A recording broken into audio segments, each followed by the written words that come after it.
Shalom para sahabat insani yang dikasihi Tuhan. Selamat berjumpa kembali melalui channel Renungan Rohani Insani. Inspirasi Sabda Allah hari ini, Rabu 5 Mei 2021, dalam Pekan Paskah yang kelima, bersama Pastor Edi Octavianus Kaniu yang sedang bertugas di Paroki Santo Martinus de Tours, Bone-Bone, Keuskupan Agung Makassar. Selamat mendengarkan. Jumpa kembali para sahabat insani yang dikasihi Tuhan. Hari ini kita bergembira dapat berjumpa kembali melalui program permenungan Inspirasi Sabda Allah hari ini, hari Rabu tanggal 5 Mei tahun 2021, bersama saya Pastor Edi Octavianus Kaniu. Mari kita mengawali permenungan kita pada hari ini dengan doa. Dalam nama Bapa dan Putra dan Roh Kudus. Amin. Allah Bapa yang Maha Kasih di dalam surga, terima kasih untuk kesempatan penuh rahmat yang Kau karuniakan kepada kami saat ini, di mana kami Kau panggil untuk membaca dan merenungkan sabda-Mu. Kami menyerahkan diri kami terhadap tuntunan Roh Kudus-Mu, dan kami yakin dan percaya bahwa Roh Kudus itulah yang akan menuntun kami, membuka hati kami, agar kami membaca, merenungkan, dan kemudian dapat memetik buah-buah permenungan yang dapat menjadi pegangan dalam kehidupan iman kami. Demi Yesus Kristus, Tuhan dan Juru Selamat kami. Amin. Dalam nama Bapa dan Putra dan Roh Kudus. Amin.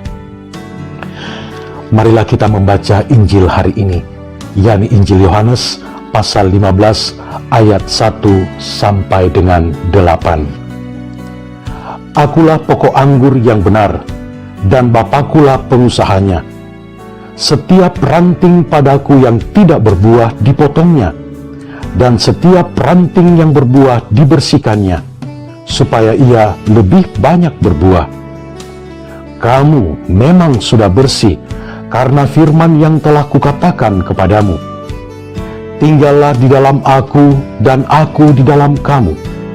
Sama seperti ranting tidak dapat berbuah dari dirinya sendiri kalau ia tidak tinggal pada pokok anggur, demikian juga kamu tidak berbuah jikalau kamu tidak tinggal di dalam aku. Akulah pokok anggur dan kamulah ranting-rantingnya. Barang siapa tinggal di dalam aku dan aku di dalam dia, ia berbuah banyak. Sebab di luar aku kamu tidak dapat berbuat apa-apa.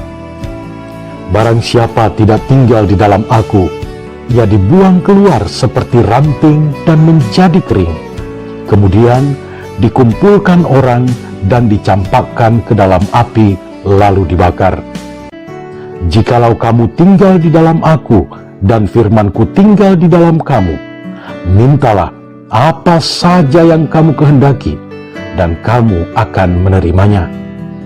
Dalam hal inilah Bapa-Ku dipermuliakan, yaitu jika kamu berbuah banyak, dan dengan demikian kamu adalah murid-murid-Ku. Demikianlah Injil Tuhan. Para sahabat insani yang dikasihi Tuhan, dalam Injil hari ini dengan tegas Yesus Kristus Tuhan kita mengatakan bahwa Dialah sang pokok anggur yang benar, dan kita semua dipanggil untuk menjadi ranting-ranting dari pokok anggur tersebut. Maka dalam permenungan pada hari ini, saya mengajak kita untuk merenungkan dan merefleksikan bagaimana kita dapat menjadi ranting-ranting yang baik yang melekat pada sang pokok pohon anggur tersebut. Para sahabat insani yang dikasihi Tuhan, kiranya ada 3 tahapan agar kita dapat menjadi ranting-ranting yang baik yang dikehendaki Tuhan. Tahap yang pertama, sebagai ranting tentu saja perlu dirawat, perlu dibersihkan. Dan proses perawatan serta proses pembersihan itu tentu saja terjadi dalam dinamika perjuangan hidup kita. Kadang-kadang kita perlu dirawat, dibersihkan oleh Tuhan melalui pengalaman-pengalaman yang pahit, melalui pengalaman-pengalaman yang kurang mengenakan. Tantangan-tantangan hidup beriman, kendala-kendala, hambatan-hambatan, perjuangan-perjuangan yang berat dalam kehidupan beriman, itulah kesempatan yang emas dan berharga bagi kita untuk semakin dibersihkan, dibuang segala hal-hal yang buruk yang menghambat pertumbuhan diri kita sebagai ranting-ranting Tuhan. Para sahabat insan yang dikasih Tuhan, oleh karena itulah segala tantangan, segala kendala-kendala, hambatan-hambatan dalam kehidupan beriman bukanlah cara untuk menghentikan kita dalam proses menjadi sebuah ranting yang baik, tetapi kesempatan itu adalah kesempatan berharga untuk semakin menjadikan kita ranting-ranting yang baik yang harus ditempa dalam berbagai macam pengalaman dan dinamika hidup beriman. Jika hal-hal yang kurang baik bisa kemudian disingkirkan di dalam proses perawatan, proses pemeliharaan, maka tahap yang kedua sebagai ranting, kita harus tetap tinggal di dalam Tuhan. Tinggal berarti menetap, bukan pergi dan bukan datang saja.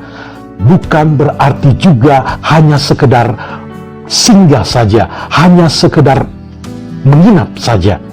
Para sahabat insan yang dikasih Tuhan, tentu saja hal yang kedua, pada tahap yang kedua ini membutuhkan ketekunan dan kesetiaan kita untuk tetap berada dan tetap tinggal di dalam Tuhan, tetap menghayati kehidupan iman beriman, karena kita telah melalui proses yang pertama, bahwa kita telah dirawat, telah dibersihkan, telah disingkirkan hal-hal yang buruk yang mengganggu dan menghalangi perkembangan diri kita sebagai ranting-ranting.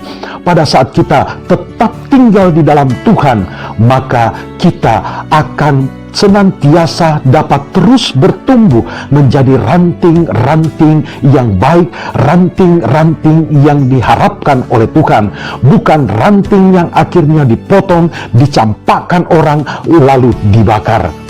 Sebagai ranting yang tetap tinggal di dalam pokok pohon anggur, yaitu Tuhan kita Yesus Kristus, maka kita terus dipacu untuk terus datang kepadanya, untuk tinggal di dalam Dia. Segala sesuatu yang kita lakukan, segala sesuatu yang kita kerjakan, segala sesuatu yang kita perjuangkan sebagai ranting, kita perjuangkan dan kita lakukan di dalam kasih Tuhan. Dan setelah kita sungguh-sungguh menjadi ranting yang sudah dibersihkan, sudah dirawat, dan tetap tinggal di dalam Tuhan, maka niscaya tahap yang ketiga, tahap yang sungguh diharapkan, yaitu kita menghasilkan buah-buah dalam kehidupan iman kita. Bukan hanya menghasilkan banyak buah, tetapi menghasilkan buah yang banyak dan berkualitas. Buah yang baik, buah yang tentu saja membawa sukacita dan kegembiraan, membawa semangat yang meluap-luap di dalam kehidupan iman kita. Buah-buah yang banyak dan buah-buah yang berkualitas itu tentu saja nampak dalam buah-buah iman, nampak dalam buah-buah kasih yang tercermin secara konkret di dalam pengalaman dan kenyataan hidup yang konkret sehari-hari. Para sahabat insan yang dikasih Tuhan, semoga panggilan Tuhan Yesus sang pokok anggur yang benar, agar kita dapat menjadi ranting-ranting yang benar, dapat senantiasa menjadi perjuangan dalam kehidupan iman kita, agar kita sebagai ranting-ranting dari pokok anggur itu dapat menghasilkan buah yang banyak dan berkualitas. Roh Kudus membantu kita. Amin. Bapa dan Putra dan Roh Kudus. Amin. Terima kasih Tuhan untuk berkat-Mu yang telah Engkau karuniakan kepada kami. Semoga permenungan-Mu ini menghantar kami untuk selalu menghasilkan buah-buah yang baik dalam kehidupan iman dan dalam kehidupan konkret kami sehari-hari. turunlah berkat Allah atas saudara-saudari sekalian, dalam nama Bapa dan Putra dan Roh Kudus. Amin. Terima kasih saudara-saudariku yang telah mendengarkan sabda Allah. Saya, Pastor Marcelo Rotandung, mengucapkan berlimpah terima kasih kepada Pastor Edi Octavianus Kaniu. Semoga Pastor bersama dengan segenap umat di paroki senantiasa diberkati Tuhan dalam setiap aktivitas dan pelayanannya. Amin.